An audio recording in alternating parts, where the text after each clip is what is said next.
Ils ont mis plein de nouvelles OST dans cet épisode. Ah, elle est stylée.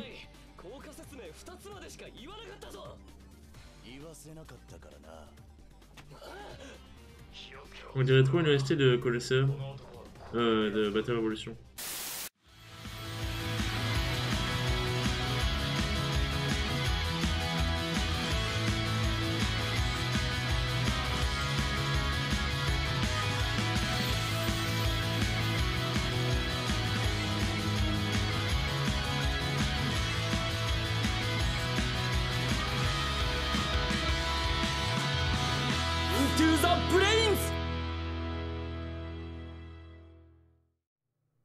Et yo les gens, c'est J, on se retrouve pour la review de l'épisode 62 de Vrain cette semaine. Alors j'ai pas grand chose à dire sur cet épisode, hein. Je dois bien vous avouer, j'ai noté que quelques petits points et on va pas, enfin normalement j'espère, je vais pas trop traîner dessus.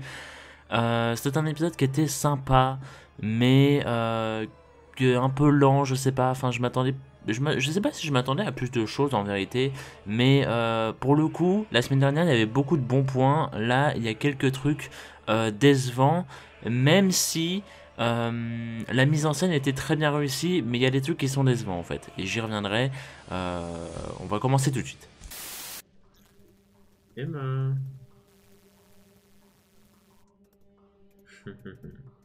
La jeu Joris.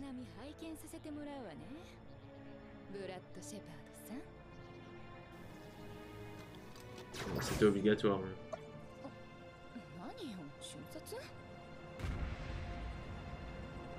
Du coup, Emma fait ça pour rien. Merci à tous.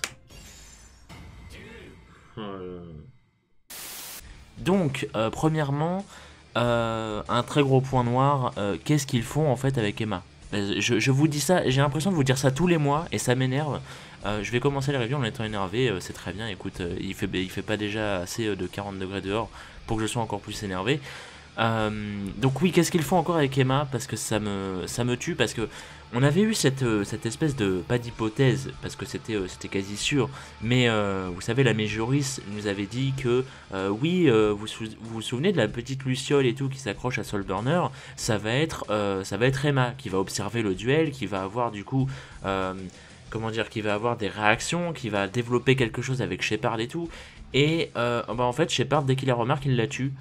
Donc ça fait que Emma, enfin pourquoi en fait, pourquoi, je comprends pas, pourquoi dans ce cas-là, pourquoi même avoir fait ça, pourquoi avoir créé cette espèce de luciole, dans le sens où la luciole, c'est-à-dire que elle n'existerait pas, elle ne se serait pas accrochée à Soulburner, etc. Il se serait passé exactement la même chose. Alors pourquoi est-ce que vous faites ça? Vous pouvez m'expliquer? Parce que c'est... Là, en fait, ils viennent de détruire, pareil, une idée qui était très bonne, à savoir que Emma, voilà, Enfin, pour une fois, elle avait vraiment son rôle d'espionne et tout, qui était bien géré, qui avait une bonne idée et tout, ça pouvait mener à quelque chose. Et bah non, il le détruit et Emma, elle est guaquée, et bah du coup, elle peut plus voir le duel, elle peut plus rien faire. Et voilà, alors... Peut-être qu'elle va quand même réussir à faire quelque chose par la suite. C'est clairement pas dit ni montré dans les previews, donc ça m'étonnerait. Mais je ne comprends pas en fait pourquoi infliger ça à Emma d'une, et pourquoi avoir eu l'idée de cette luciole si c'est pour au final ne rien en faire en fait, littéralement. Je comprends pas et j'ai l'impression d'être le seul à qui ça a choqué, mais ça me tue en vrai, ça me tue mais vraiment, parce que je me dis mais enfin, ça n'a aucune logique, ça n'a aucun sens. Pourquoi même avoir eu l'idée de faire ça si au final on s'en fout? Enfin... Vous me comprenez, j'ai même pas besoin de détailler plus que ça, mais franchement, je trouve ça incroyable, mais aberrant, mais au possible. Donc voilà, déjà je tenais à m'exprimer sur ça. Ah si, d'accord, il en a éliminé un, il a fond. C'est dommage, j'aurais bien aimé un 2 contre 1. Ça aurait été cool. Second point, enfin deuxième, parce que voilà, on dit pas second quand il y a d'autres derrière. Bon, ça suffit. Deuxième point, du coup, on sent trop, selon moi, hein, encore une fois, on sent trop que Playmaker affronte les deux randoms là, de Go, les deux espèces de sbires, juste pour ne pas rien faire pendant 3 épisodes en fait. C'est-à-dire que vraiment, surtout que le duel contre l'un des deux est à moitié skippé, au final il y en a un qui dégage à cause de Ai qui lui envoie une datastorm dans la gueule, donc il se fait déco. le mec il a les Goki, donc tu te dis, bah comme ça ils se sont pas fait chier à lui créer un deck et tout, tu vois, il reprend les Goki, et voilà. Alors après on va me dire, oui mais il joue pas de la même façon que Go, je m'en fous, il a repris les Goki, c'est tout ce qui compte. Donc il a les Goki, le duel en plus entre les deux esquives, c'est pas une mauvaise chose, hein, bien au contraire. Mais c'est vraiment, je trouve que dans le duel, en plus quand il détruit l'un, il y a l'autre qui arrive, enfin qui revient après, donc t'es là en mode... Ok, donc Playmaker, vraiment, il affronte pour ne pas juste tourner autour d'une sphère pendant 3 épisodes, parce que c'est littéralement ça, tu vois, c'est vraiment pour dire, regardez, Playmaker, faut pas qu'il fasse rien, faut quand même qu'il fasse des trucs, donc, regardez, on va lui mettre des duels random. Et j'aime pas ça, en fait, parce que tu te dis, tu pouvais faire autre chose que ça, ou je sais pas, tu vois, tu pouvais... je sais pas, faire des... je sais pas, aller partir chercher des infos, ou faire des trucs dans ton coin, ou... je sais pas, tu vois, ça serait un peu égoïste, tu vois, avec Soulburner en PLS à côté, évidemment. Mais vous comprenez l'idée. Je trouve que ça... Enfin, personnellement, je trouve que ça s'est trop ressenti dans cet épisode, que vraiment il l'affrontait juste en mode bouche-trou pour dire regardez, c'est pas vrai, il ne fait pas rien pendant 3 épisodes, les gars. Hein. Il va combattre, il va faire des choses. Oh, attendez, et on est scénariste ou pas? Donc c'est vraiment chiant en fait. Enfin, vraiment, moi ça m'a un peu saoulé de voir ça, mais encore, comme je l'ai dit tout à l'heure, c'est pas grave parce que c'est très vite expédié et contrairement à ce que je pensais justement, c'est très vite expédié et parce que je pensais vraiment que ça allait être genre qu'on allait vraiment avoir un épisode sur les trucs. Par contre, franchement, ce que j'aurais aimé, et j'étais un petit peu déçu de pas le voir, c'est j'aurais aimé Playmaker contre les deux d'un coup, tu vois, et pas du 1 contre 1. J'aurais vraiment aimé un duel handicap, ça aurait été très cool, surtout en speed duel, je pense ça aurait pu être vraiment sympa. Et au final, bah non, parce que tu vois, il y avait par exemple cette espèce d'aspect avec beat et boot, mais qui était pas vraiment respecté dans le sens où voilà, tu vois.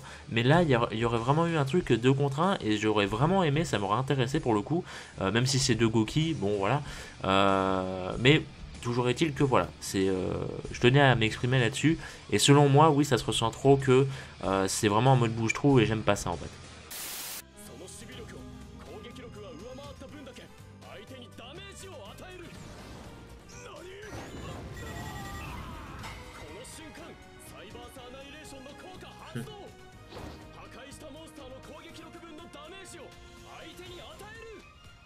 Putain, c'est les combos de Yusei à l'époque, au début de 5D. Oh, c'est chaud. Oh, c'est les vieux OTK. Bon, au moins, le duel aura pas duré 1000 ans, et ça, c'est bien.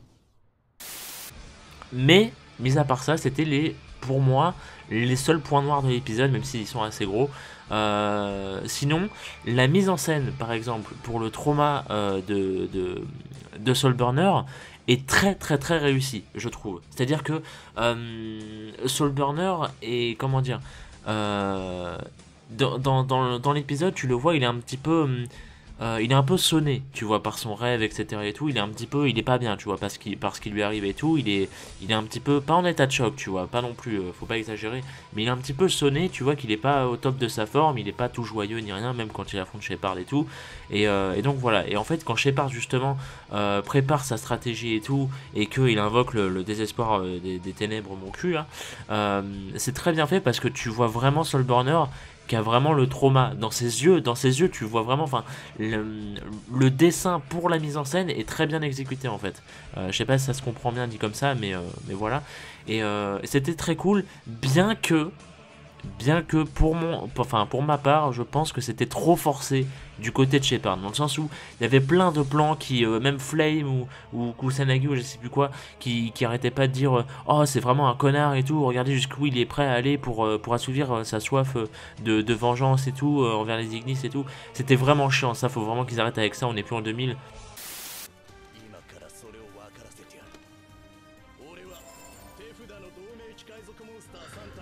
Il peut invoquer un dieu égyptien de type machine. Bangers. Oshameka Obélisque, on y est. Et sincèrement c'est gavant, mais à côté de ça, c'est-à-dire qu'en fait la mise en scène du côté de Playmaker, du côté de Soulburner, excusez-moi, est très réussie, mais celle du côté de Shepard est un peu moins bien, même s'il y a une bonne idée de la part de Shepard. Juste après d'ailleurs, c'est Et ça m'a vraiment étonné. Pour le coup, j'ai vraiment trouvé que c'était une très bonne idée de la part de Shepard. Et oui, parce que déjà l'idée de la sphère de Shepard c'était très cool, mais l'idée également de tripler le trauma de... Enfin, d'amplifier le trauma de Soulburner en mettant 3 fois le désespoir des ténèbres sur sa gueule, ça c'était une très très bonne idée de la part de Shepard. Par contre, je suis obligé de l'admettre, pour le coup il a vraiment bien géré le Shepard, et franchement, après ça le développe pas plus que ça, donc voilà, je dirais pas que c'est devenu un bon perso non plus et que Soulburner a réussi l'impossible à savoir le rendre intéressant, c'est pas ça, mais en termes vraiment de pareil, tout est une question de mise en scène encore une fois, et là en termes de mise en scène, c'est très très bien d'amplifier en plus le trauma, parce que t'as vraiment l'impression qu'à la fin de l'épisode, Soulburner va vraiment faire un coma, et c'est flippant en fait, parce que tu te dis putain mais il peut vraiment mourir de peur ou un truc comme ça, tu vois, c'est terrible en vrai. Donc voilà, tu vois, sur le coup tu te dis, là pour le coup, la mise en scène, il y a du bon, il y a du mauvais dans tout l'épisode, mais voilà, il y a quand même le bon est vraiment bien fait, et le mauvais est vraiment bien fait aussi malheureusement, mais voilà, vous m'avez compris.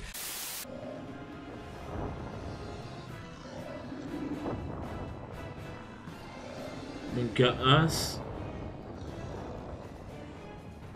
Oh mon dieu, il va mourir.